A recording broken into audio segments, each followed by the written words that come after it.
सत्ता ये करा देती है कि जो नीतीश कुमार ये कह रहे थे कि नरेंद्र मोदी के हाथ खून से रंगे हुए हैं, इनके साथ हम कभी नहीं जाएंगे, और जो मोदी जी ये कह रहे थे इसका डीएनए चेक करो, इसका डीएनए खराब है, और अमित शाह ये कह रहे थे अब तमाम दरवाजे बंद हो चुके हैं, अब नीतीश कुमार के लिए कोई दरवाजा नहीं है, उसी नीतीश कुमार की चौखट पे नाक रगड़नी पड़ी। जोरदार बात जो करा जवाब लेते अभी तो बता रहे हैं कि इंडिया अलायंस की बार बार बात करते हैं और बार बार इस तरीके से दिखाते हैं कि जैसे मोदी जी अकेले लड़ रहे हैं।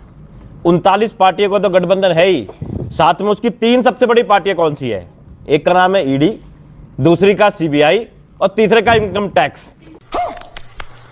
देखिए आजकल वनडे क्रिकेट का जमाना आ गया, जब टेस्ट मैच होते थे तो अगर कोई बैट्समैन दोनों, हाँ मैं उसे बता रहा हूं, मगर इसलिए याद दिलाता हूं, दोनों इनिंग्स में 0 पे आउट हो जाए तो उसे कहते थे चश्मा पहन लेना, 2-0। क्या कहते हैं, देख तेरे संसार की हालत क्या हो गई भगवान, कितना बदल गया इंसान। तेरे संसार की हालत क्या हो गई भगवान, कितना बदल गया इंसान।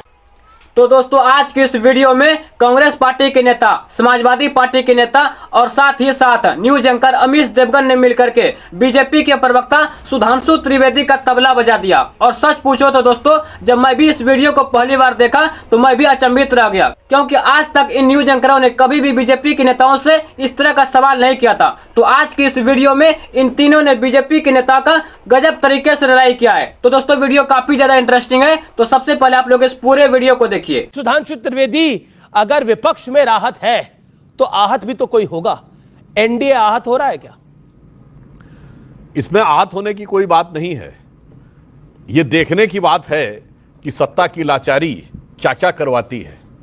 मात्र पिछले महीने की तो बात है कि अखिलेश वखिलेश थे, अखिलेश जी कह रहे थे चालू पार्टी है कांग्रेस को, और कांग्रेस कह रही थी चिरकुट पार्टी। तो जो चालू और चिरकुट कह रहे थे, करके कह के कर रहे थे एक दूसरे का अभिनंदन, उन्होंने कर लिया अब गठबंधन।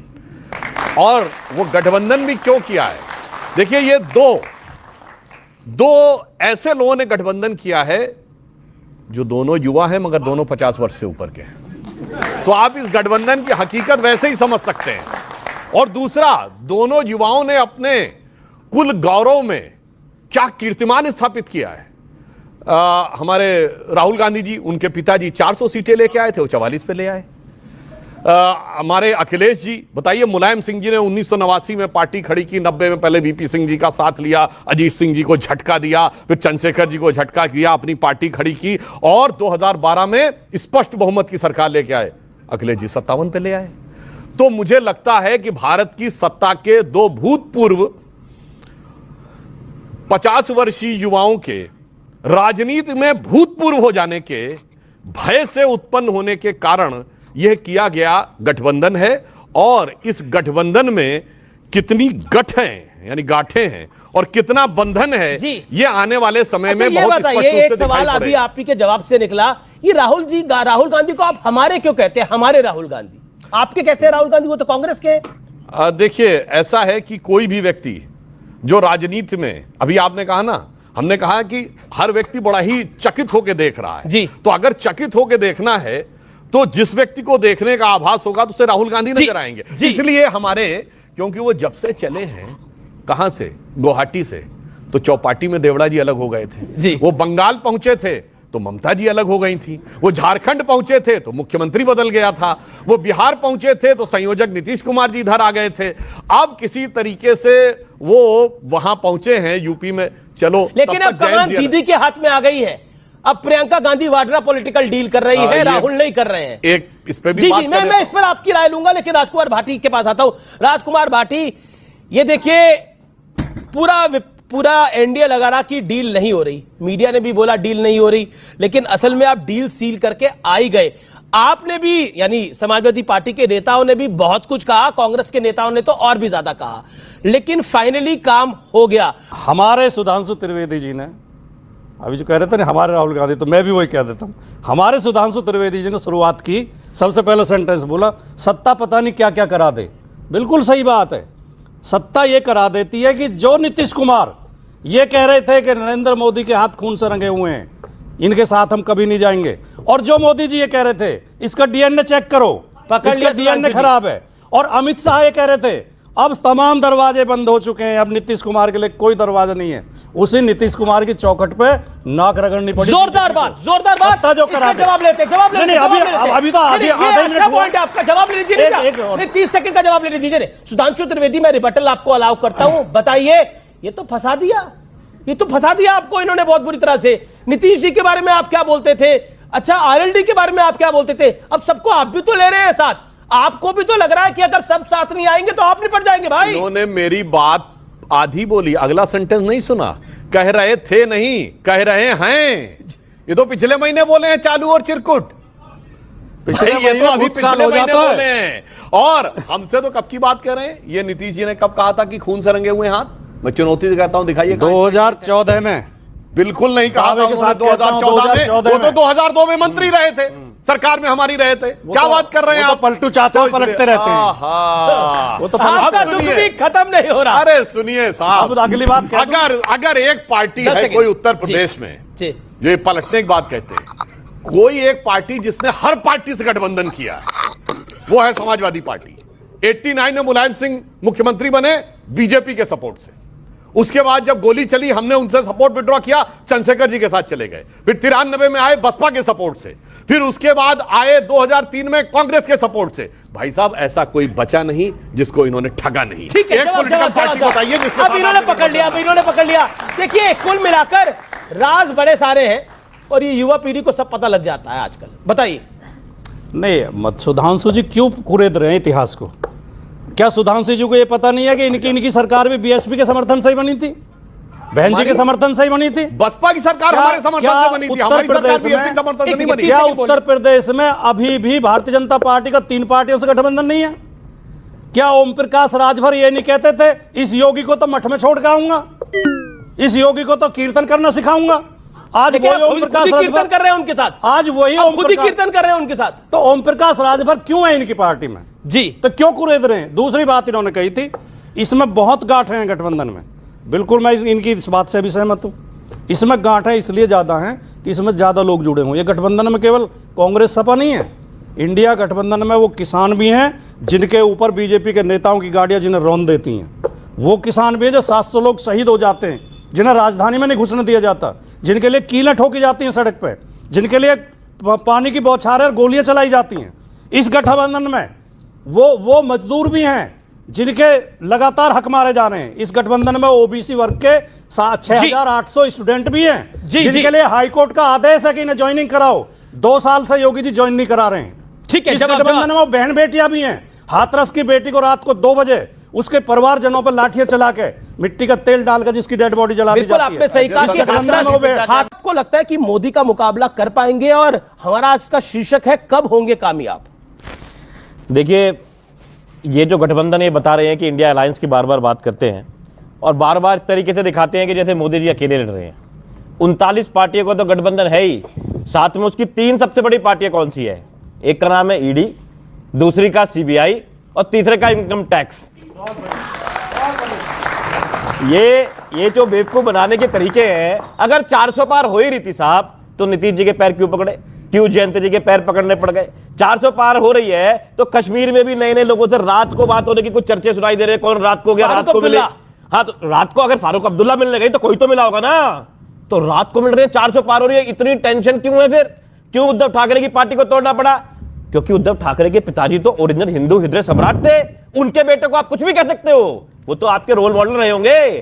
तब तो आप थे भी नहीं जब वो हिंदुओं की राजनीति की बात करते थे। उनके बेटे की पार्टी को आपने तोड़ लिया, फिर भी आपका पेट नहीं भरा, फिर भी आपको डर लगा, तो आपने कहा क्या करें?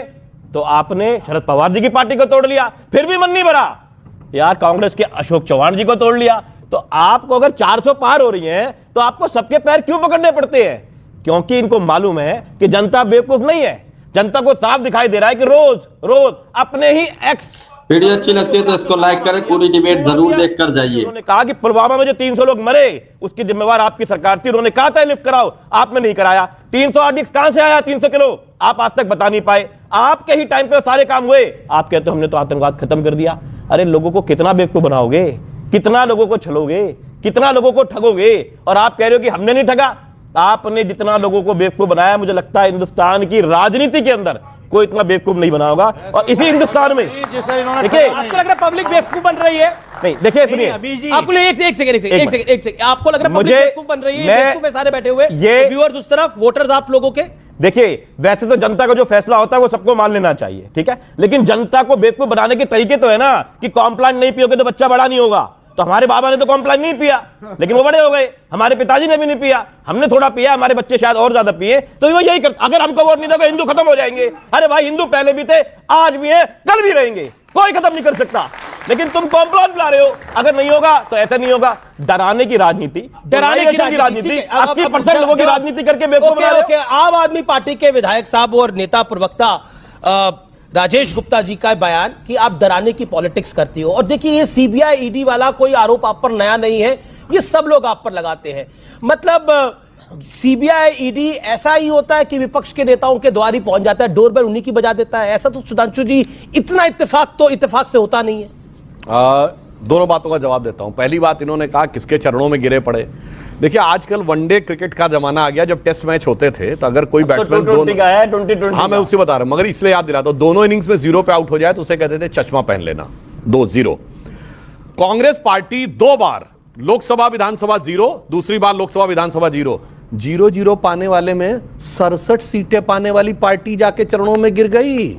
ऐसा क्या देखा भैया कांग्रेस में कि आज उससे गठबंधन करने पे आ गए और हमसे कह रहे हो हम गिर गए। और अभी देखिए कितनी शिद्दत से अजीत पवार जी के, उनकी शरद पवार जी की पार्टी तोड़ दी। अरे भाई, वो संजय सिंह का वीडियो देखो जाके, ये सब परिवार की पार्टी, उत्तर से दक्षिण सुनिए, फलाना फलाना फलाना फलाना फलाना फलाना। और उसके बाद शीला दीक्षित जी का याद है, पीछे लिखा हुआ बेईमान, और केजरीवाल जी ईमानदार। और आज दोनों साथ झंडा बरदार। तो दोस्तों, आप लोगों ने पूरे वीडियो को देखा, किस तरह से कांग्रेस पार्टी के नेता, समाजवादी पार्टी के नेता और न्यूज एंकर अमीश देवगन ने मिलकर के बीजेपी के नेताओं का गजब तरीके से रिलाई किया है। और इस वीडियो में मैं न्यूज एंकर अमीश देवगन को विशेष रूप से धन्यवाद देना चाहूंगा, क्योंकि आजकल के जितने भी सारे न्यूज एंकर हैं, जितने भी सारे पत्रकार हैं, वो सब सरकार की ही तारीफ करते हैं। लेकिन आज की इस वीडियो में न्यूज एंकर अमीश देवगन ने बीजेपी के नेताओं से भर भर के सवाल पूछा है, और इसी सवालों में उन्होंने एक गठबंधन को लेकर के सवाल पूछा।